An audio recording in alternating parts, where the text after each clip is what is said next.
Hi everyone. I wanted to stop by this morning and check and see how you're doing. I hope that you're staying cool during this time when it is extremely hot outside. I know that I've not been going out as often as I had been going out into our backyard to sit and watch the birds because it's just too warm outside.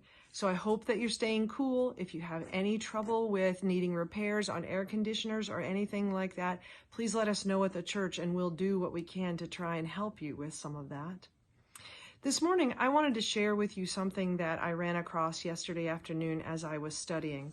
It's a book that I've read a couple times, and it's by one of my very favorite authors. It's called Creating True Peace by Thich Nhat Hanh.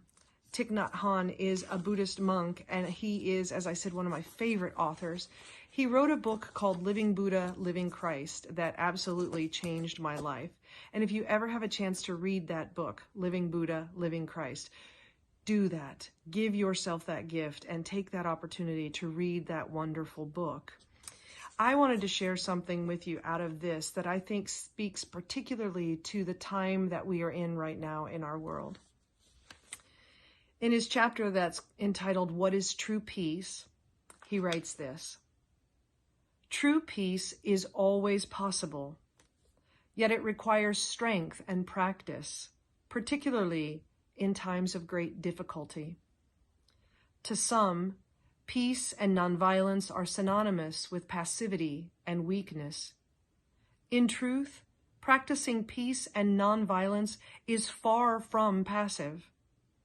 To practice peace, to make peace alive in us, is to actively cultivate understanding, love, and compassion, even in the face of misperception and conflict.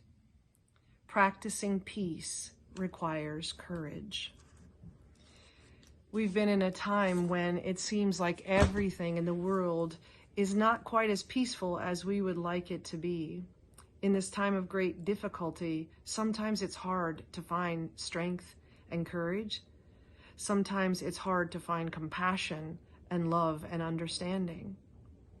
But I believe fully that we can practice those things in our lives. We can become those resilient, adaptable people that we talked about in worship for a few weeks.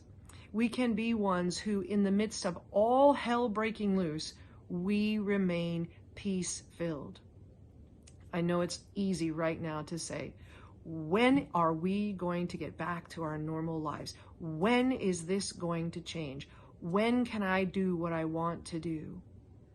Those are ways that we take ourselves out of peace. When we constantly focus on what we are lacking, we are interrupting our own peace in our souls. You see, resilient people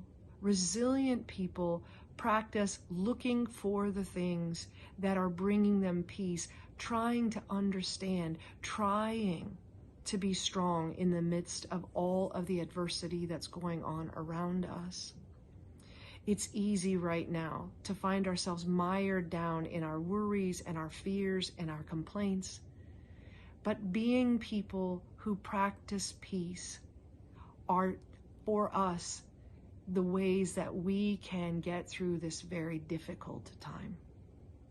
And this difficult time, I have discovered, has become much more bearable, much more open to us because we have these modern technologies that we're using to stay in contact with one another. Those ways that we can use all this technology that has been developed. Technology is not something to be afraid of. Technology is our tool to use to help us create a world where we are connected. It is also a tool that can bring us lots of peace if we use that tool wisely. But let me caution you, technology is a tool that can also bring lots of unrest and violence into our lives. So you have to use technology wisely. I think at St. Paul, we've been trying to use our technology as wisely as we possibly can. We're trying to do this thing that we call Church. I borrowed that from somebody, by the way, down south. They called their stuff that they're doing online Virch Church. I borrowed it from them.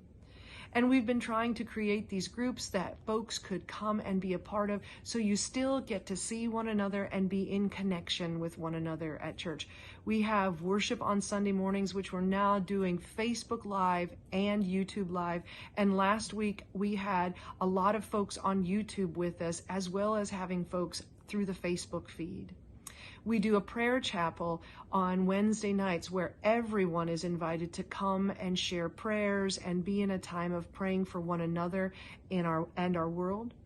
We're going to do Real People next weekend. Real People is the movie group where you watch a movie and you come together.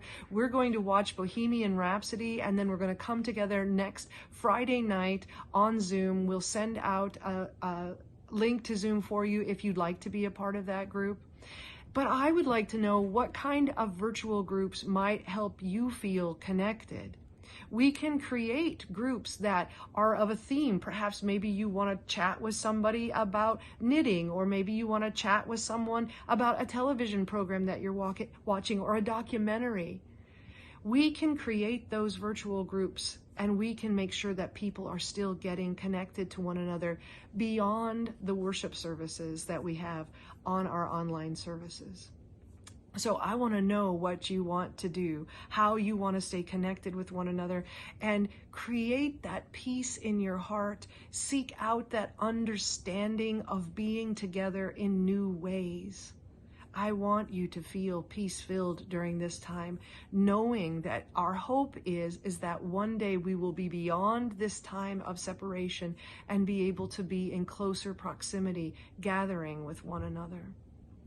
I also want to remind you that one of the most important things we've been doing that people have told us is the most important highlight of their week is when we take pictures of folks and I run them together in a video for our passing of the peace time during worship service.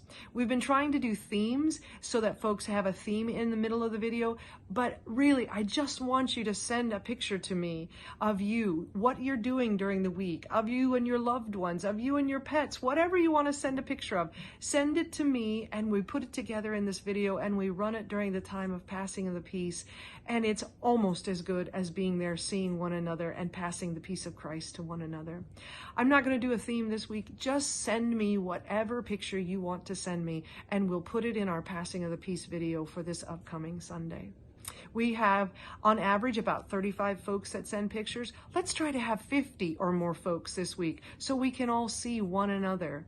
It brings me such joy to put that video together and see all of your faces.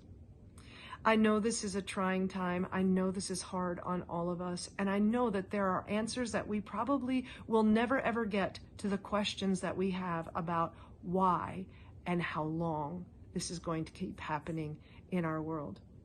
But as long as we are trying to do things for the greater good, as long as we are trying to take care of everyone as best as we possibly can, I know that we can find peace in the middle of that.